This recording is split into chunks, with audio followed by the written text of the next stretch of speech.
ಇವತ್ತಿಗೆ ನಾನೊಬ್ಬ ಉಪೇಂದ್ರ ಆಗಿ ಮೇನ್ ಕಾರಣನೇ ನಮ್ಮ ಗುರುಗಳು ಕಾಶಿನಾಥ್ ಸರ್. ಚಿತ್ರರಂಗಕ್ಕೆ ಬಹುದೊಡ್ಡ ರೀತಿಯಲ್ಲಿ ಪರಿಚಯವನ್ನ ಮಾಡಿದರು. ಎಲ್ಲಾ ಪ್ರತಿಭಾವಂತರ ಕಾಶಿ ರಾಮೇಶ್ವರ ಅಂದ್ರೆ ನಮ್ಮ ಕಾಶಿ ಸರ್. ಚಿತ್ರರಂಗದಲ್ಲಿ ನನಗೊಂದು ವಿಶಿಷ್ಟ ಸ್ಥಾನ ಕೊಟ್ಟಿದ್ದು ಅಂದ್ರೆ ಅಜಗಜಾಂತರ. ಇವತ್ತಿಗೂ ನಾನು ಯಾವುದೇ ಒಂದು ಸಿನಿಮಾ ಮಾಡ್ಬೇಕಾದ್ರೆ ಫಸ್ಟ್ ಗುರುಗಳನ್ನು ನೆನೆಸ್ಕೋತೀನಿ. ಹೇಳ್ತಲ್ಲ, ಗುರುವಿನ ಗುಲಾಮನಾಗುವ ತನಕ ದೊರೆಯ ದಂಡ ಮುಕ್ಕುತಿ ಅಂತ. ಅದೆಷ್ಟು ಚೆನ್ನಾಗಿ ಹೇಳಿದ್ದಾರೆ ಅಂದ್ರೆ, ಇವ್ರ ಮುಂದೆ ಕೂತ್ರೇನೆ ಗುಲಾಮರಾಗ್ಬಿಡ್ತಿದ್ವಿ ನಾವು. ಅದರಲ್ಲಿ ಪವರ್ ಇದೆ ಅವರ. ಭಾರತದ ಅತಿ ಬುದ್ಧಿವಂತ ಸಿನಿಮಾ ನಿರ್ದೇಶಕ ರಿಯಲ್ ಸ್ಟಾರ್ ಉಪೇಂದ್ರ. ಆದ್ರೆ ಆ ಬುದ್ಧಿವಂತನಿಗೆ ನಿರ್ದೇಶನ ಕಲಿಸಿದ ಮಹಾ ಬುದ್ಧಿವಂತ ಕಾಶಿನಾಥ್. ಆರಂಭದಲ್ಲಿ ಇವನ್ಯಾವ ಹೀರೋ ಪ್ಯಾದೆ ಇದ್ದ ಹಾಗೆ ಇದ್ದಾನೆ ಅಂದವರು ಅವರ ಅಭಿನಯ ಕಂಡ ನಂತರ ಅವರನ್ನು ಕನ್ನಡದ ಚಾರ್ಲಿ ಚಾಪ್ಲಿನ್ ಅಂತಲೇ ಕರೀತಿದ್ದರು.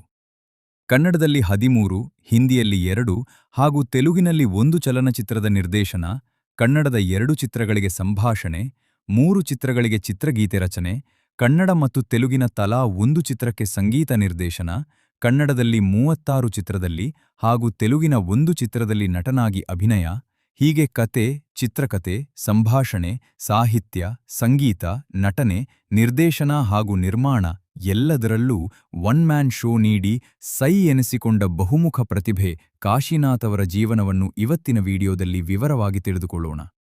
ಸ್ನೇಹಿತರೆ, ಮೈಕ್ ವಿತ್ ಮನು ಚಾನೆಲ್ಗೆ ಸ್ವಾಗತ, ಸುಸ್ವಾಗತ. ನೀವು ನಮ್ಮ ಚಾನೆಲ್ಗೆ ಹೊಸಬರಾಗಿದ್ರೆ ಈಗಲೇ ಸಬ್ಸ್ಕ್ರೈಬ್ ಆಗಿ ಬೆಲ್ ಐಕಾನ್ ಕ್ಲಿಕ್ ಮಾಡಿ ವಿಡಿಯೋವನ್ನ ಕಡೆವರೆಗೂ ನೋಡಿ.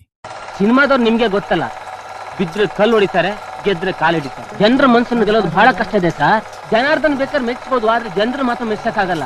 ಆದ್ರೆ ನನ್ಗಂತೂ ಒಂದು ನಂಬಿಕೆ ಇದೆ, ಡಿಫ್ರೆಂಟ್ ಚಿತ್ರ ಮಾಡಿದ್ರೆ ಜನರು ಖಂಡಿತ ನೋಡ್ತಾರೆ. ಕಾಶಿನಾಥ್ ಅವರು ಮೇ 8, 1951 ಉಡುಪಿ ಜಿಲ್ಲೆಯ ಕುಂದಾಪುರ ಸಮೀಪದ ಕೋಟೇಶ್ವರದಲ್ಲಿ ಸ್ಮಾರ್ಥ ಬ್ರಾಹ್ಮಣ ಕುಟುಂಬದಲ್ಲಿ ಜನಿಸಿದರು. ತಂದೆ ಜಿ ವಾಸುದೇವ್ ಮತ್ತು ತಾಯಿ ಸರಸ್ವತಿ. ಕಾಶಿನಾಥ್ ಅವರು ಬೆಂಗಳೂರಿನ ವಿಜಯ ಕಾಲೇಜಿನಲ್ಲಿ ಬಿಎಸ್ಸಿ ಪದವಿ ವ್ಯಾಸಂಗ ಮಾಡುತ್ತಿದ್ದಾಗ ಕಲೆಯ ಮೇಲೆ ಆಸಕ್ತಿ ಉಂಟಾಗುತ್ತದೆ. ಇದೇ ಆಸಕ್ತಿಯಿಂದಾಗಿ ಅವರು ಸುರೇಶ್ ಹೆಬ್ಳೀಕರ್ ಎಂಬ ಸ್ನೇಹಿತನ ಜೊತೆ ಅಸೀಮಾ ಎಂಬ ಹೆಸರಿನ ಕಲಾತ್ಮಕ ತಂಡವನ್ನ ಸೇರಿಕೊಂಡರು. ಇದೇ ತಂಡದಲ್ಲೇ ಅವರು ಸಿನಿಮಾ ನಿರ್ಮಾಣದ ತಾಂತ್ರಿಕ ಕಾರ್ಯಗಳು, ಶಾರ್ಟ್ ಫಿಲ್ಮ್ ಮೇಕಿಂಗ್ ಹಾಗೂ ಚಿತ್ರಕಥೆಯ ಸೂಕ್ಷ್ಮತೆಗಳನ್ನು ಪ್ರಾಯೋಗಿಕವಾಗಿ ಕಲಿತರು. 1976ರಲ್ಲಿ ತಮ್ಮ 25ನೇ ವಯಸ್ಸಿನಲ್ಲಿ ಅಪರೂಪದ ಅತಿಥಿಗಳು ಎಂಬ ಹಾಸ್ಯಪ್ರಧಾನ ಚಿತ್ರವನ್ನು ನಿರ್ದೇಶಿಸುವ ಮತ್ತು ಸಹನಿರ್ಮಾಣ ಮಾಡುವ ಮೂಲಕ ಕನ್ನಡ ಚಿತ್ರರಂಗಕ್ಕೆ ಅಧಿಕೃತವಾಗಿ ಕಾಲಿಟ್ಟರು. ಆದರೆ ಈ ಚಿತ್ರ ಅಷ್ಟೊಂದು ದೊಡ್ಡ ಯಶಸ್ಸು ಕಾಣಲಿಲ್ಲ. ಆದರೆ ಅವರ 2ನೇ ನಿರ್ದೇಶನದ 1978ರ ಅಪರಿಚಿತ ಎಂಬ ಸಸ್ಪೆನ್ಸ್ ಥ್ರಿಲ್ಲರ್ ಸಿನಿಮಾ ಕಾಶಿನಾಥ್ ಅವರ ಟ್ಯಾಲೆಂಟ್ ಏನು ಅನ್ನೋದನ್ನ ಚಿತ್ರರಂಗಕ್ಕೆ ತೋರಿಸಿಕೊಟ್ಟಿತ್ತು. ಸುರೇಶ್ ಹೆಬ್ಳೀಕರ್ ಮುಖ್ಯಪಾತ್ರದಲ್ಲಿದ್ದ ಈ ಸಿನಿಮಾ ಬಾಕ್ಸ್ ಆಫೀಸ್ನಲ್ಲಿ ಭಾರೀ ಯಶಸ್ಸು ಗಳಿಸಿತು. ನಿರ್ದೇಶಕನಾಗಿ ಗೆದ್ದ ನಂತರ ಅವರು 1982ರ ಅಮರ ಮಧುರ ಪ್ರೇಮ ಚಿತ್ರದಲ್ಲಿ ಸಣ್ಣ ಪಾತ್ರ ಮಾಡಿದರು. 1984ರ ಅನುಭವ ಚಿತ್ರದ ಮೂಲಕ ತಾವೇ ಕತೆ ಬರೆದು ನಿರ್ದೇಶಿಸಿ ಮೊದಲ ಬಾರಿಗೆ ಪೂರ್ಣ ಪ್ರಮಾಣದ ನಾಯಕ ನಟನಾಗಿ ಪ್ರವೇಶ ಮಾಡಿದರು. ಜನ ಎಲ್ಲ ನನ್ನ ಪ್ಯಾದೆ ಪ್ಯಾದೆ ಪ್ಯಾದೆ ಅಂತಿರ್ತಾರೆ. ಆದ್ರೆ ಪ್ಯಾದೆ ಇದ್ದ ಹಾಗೆ ಇದ್ದಾನೆ ಇವನು, ಯಾವ ಸೀಮೆ ಹೀರೋ ಅಂತ ಅವತ್ತು ಎಷ್ಟೋ ಜನ ಕಾಲೆಳೆದಿದ್ರು. ಆದ್ರೆ ಈ ಸಿನಿಮಾ ಎಷ್ಟು ದೊಡ್ಡ ಮಟ್ಟದ ಯಶಸ್ಸು ಗಳಿಸಿತು ಅಂದ್ರೆ ಇಡೀ ದೇಶವೇ ಅವರ ಕಡೆ ತಿರುಗಿ ನೋಡುವಂತೆ ಮಾಡಿತು. ಸಮಾಜದಲ್ಲಿ ಯುವಕರು ಎದುರಿಸುವ ಗೊಂದಲಗಳು, ಲೈಂಗಿಕ ಶಿಕ್ಷಣದ ಕೊರತೆ ಮತ್ತು ಮಾನವನ ಸಹಜ ಆಸೆಗಳನ್ನ ಹಾಸ್ಯದ ಮೂಲಕ ಸಮಾಜದ ಕಣ್ಣು ತೆರೆಸುವಂತೆ ಈ ಸಿನಿಮಾದಲ್ಲಿ ತೋರಿಸ್ತಿದ್ರು.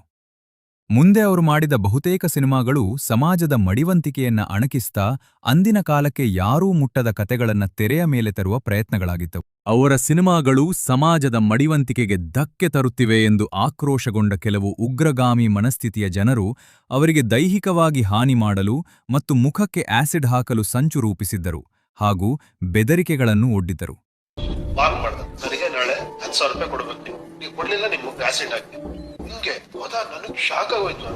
ಕಾಶಿನಾಥ್ ಬರೀ ಸಿನಿಮಾಗಳ ನಿರ್ದೇಶನ, ನಟನೆ ಮಾತ್ರ ಮಾಡಲಿಲ್ಲ, ಬದಲಿಗೆ ಕನ್ನಡ ಚಿತ್ರರಂಗ ಆಳುವಂತಹ ಪ್ರತಿಭೆಗಳನ್ನು ಹುಟ್ಟುಹಾಕಿದರು.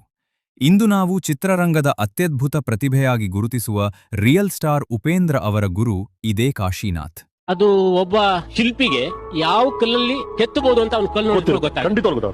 ಹಾಗೆ ಆ ಟ್ಯಾಲೆಂಟ್ ನನ್ನ ಹತ್ರ ಇದೆಯೋ ಏನೋ ಗೊತ್ತಿಲ್ಲ. ಸೊ ಅನ್ಸಿದ ಕೂಡಲೇ ನಾನಿರೋ ನನ್ನ ಜೊತೆಗೆ ಇದ್ಬಿಡು. ಉಪೇಂದ್ರ ಅವರ ಗುರುಭಕ್ತಿ ನಮಗೆಲ್ಲ ಗೊತ್ತು. ಹಾಗೆಯೇ ಪ್ರಖ್ಯಾತ ಸಂಗೀತ ನಿರ್ದೇಶಕ ವಿ ಮನೋಹರ್, ನಿರ್ದೇಶಕ ಸುನಿಲ್ ಕುಮಾರ್ ದೇಸಾಯಿ ಸೇರಿದಂತೆ ಹಲವು ಹೊಸಬರಿಗೆ ಅವಕಾಶ ಕೊಡುವುದರಲ್ಲಿ ಕಾಶಿನಾಥ್ ಯಾವಾಗಲೂ ಮುಂದೆ ಇರ್ತಿದ್ದರು. ಅನಂತನ ಅವಾಂತರ, ಅವಳೇ ನನ್ನ ಹೆಂಡತಿ, ಅಜಗಜಾಂತರ, ಹೆಂಡ್ತಿ ಹೇಳ್ಬೇಡಿ, ಹೆಂಡತಿ ಎಂದರೆ ಹೀಗಿರಬೇಕು, ಹೀಗೆ ಹಲವು ಚಿತ್ರಗಳು ಚಿತ್ರರಂಗದಲ್ಲಿ ದೊಡ್ಡ ಯಶಸ್ಸನ್ನ ತಂದುಕೊಟ್ಟವು. ನಟಿ ಉಮಾಶ್ರೀ, ಅಭಿನಯ, ಬ್ಯಾಂಕ್ ಜನಾರ್ದನ್ ಸೇರಿದಂತೆ ಹಲವು ಪ್ರತಿಭೆಗಳಿಗೆ ಹೆಚ್ಚು ಹೆಚ್ಚು ಅವಕಾಶ ನೀಡಿ ಮುನ್ನೆಲೆಗೆ ತಂದದ್ದು ನಿರ್ದೇಶಕ ಕಾಶಿನಾಥ್. ಆದರೆ ಕ್ರಮೇಣ ವಯಸ್ಸಾಗುತ್ತಾ ಹೋದಂತೆ ಅವಕಾಶಗಳು ಕಡಿಮೆಯಾದವು.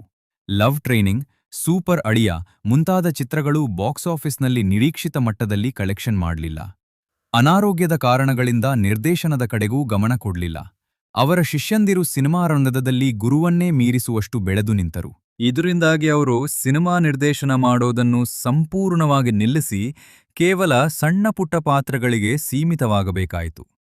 ಅವರ ಕೊನೆಯ ದಿನಗಳಲ್ಲಿ ಬಂದ ಅವರ ಕಡೆಯ ಚಿತ್ರ ಚೌಕ ಸಿನಿಮಾದಲ್ಲಿನ ಅವರ ಪಾತ್ರ ಪ್ರತಿಯೊಬ್ಬರ ಕಣ್ಣಿನಲ್ಲಿ ನೀರು ತರಿಸಿತ್ತು. ಯಾವುದೇ ಪಾತ್ರ ನೀಡಿದರೂ ಅದಕ್ಕೆ ಜೀವ ತುಂಬುವ ಕಲೆ ಅವರಿಗೆ ಸಿದ್ಧಿಸಿತ್ತು. ತೆರೆಯ ಮೇಲೆ ಎಷ್ಟು ವಿಭಿನ್ನವಾಗಿ ಇರುತ್ತಿದ್ದರೋ ವೈಯಕ್ತಿಕ ಜೀವನದಲ್ಲಿ ಅಷ್ಟೇ ಸರಳ ಮತ್ತು ಸಜ್ಜನ ವ್ಯಕ್ತಿಯಾಗಿದ್ದರು. ಅವರ ಪತ್ನಿ ಚಂದ್ರಪ್ರಭಾ. ಕಾಶಿನಾಥ್ ಅವರಿಗೆ ಅಭಿಮನ್ಯು ಎಂಬ ಗಂಡು ಮಗ ಮತ್ತು ಅಮೃತವರ್ಷಿಣಿ ಎಂಬ ಹೆಣ್ಣು ಮಗಳಿದ್ದರು. ಸಿನಿಮಾ ರಂಗದಿಂದ ಬಹುತೇಕ ದೂರ ಸರಿದಿದ್ದ ಕಾಶಿನಾಥ್ ಅವರಿಗೆ 2017ರಲ್ಲಿ ತರುಣ್ ಸುಧೀರ್ ನಿರ್ದೇಶನದ ಚೌಕ ಸಿನಿಮಾ ದೊಡ್ಡ ಸೆಕೆಂಡ್ ಇನ್ನಿಂಗ್ಸ್ ನೀಡಿತು. ಇದರ ಮೂಲಕ ಕಾಶಿನಾಥ ಮತ್ತೆ ಸಿನಿಮಾ ರಂಗಕ್ಕೆ ವಾಪಸ್ಸಾದದ್ದನ್ನು ಕಂಡು ಅಭಿಮಾನಿಗಳು ಮುಂದೆ ಮತ್ತಷ್ಟು ಸಿನಿಮಾಗಳು ಬರಬಹುದೆಂಬ ನಿರೀಕ್ಷೆಯಲ್ಲಿದ್ದರು. ಆದರೆ ವಿಧಿಬರಹ ಬೇರೆಯೇ ಇತ್ತು. ಕಾಶಿನಾಥ್ ಅವರಿಗೆ ಹಾಜ್ಕಿನ್ಸ್ ಲಿಂಫೋಮಾ ಎನ್ನುವ ಒಂದು ಅಪರೂಪದ ರಕ್ತದ ಕ್ಯಾನ್ಸರ್ ಇರುವುದು ಪತ್ತೆಯಾಯಿತು. 2018ರಲ್ಲಿ ಅವರ ಕ್ಯಾನ್ಸರ್ ಕಾಯಿಲೆ ತೀವ್ರಗೊಂಡಿದ್ದರಿಂದ ಅವರನ್ನು ಬೆಂಗಳೂರಿನ ಶ್ರೀ ಶಂಕರ ಕ್ಯಾನ್ಸರ್ ಆಸ್ಪತ್ರೆಗೆ ದಾಖಲಿಸಲಾಯಿತು.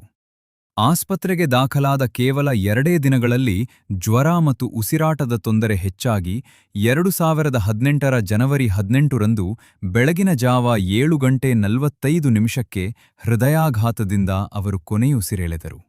ನಿಧನರಾಗುವಾಗ ಅವರಿಗೆ 67 ವರ್ಷ ವಯಸ್ಸಾಗಿತ್ತು. ಕಾಶಿನಾಥ್ ಅವರಿಗೆ ಕನ್ನಡ ರಾಜ್ಯೋತ್ಸವ ಪ್ರಶಸ್ತಿ, ಕರ್ನಾಟಕ ರಾಜ್ಯ ಪ್ರಶಸ್ತಿ, ಫಿಲ್ಮ್ ಫೇರ್ ಪ್ರಶಸ್ತಿ, ಸೈಮಾ ಅತ್ಯುತ್ತಮ ಪೋಷಕ ನಟ ಪ್ರಶಸ್ತಿ ಹೀಗೆ ಹಲವು ಪ್ರಶಸ್ತಿಗಳು ದೊರೆತಿವೆ.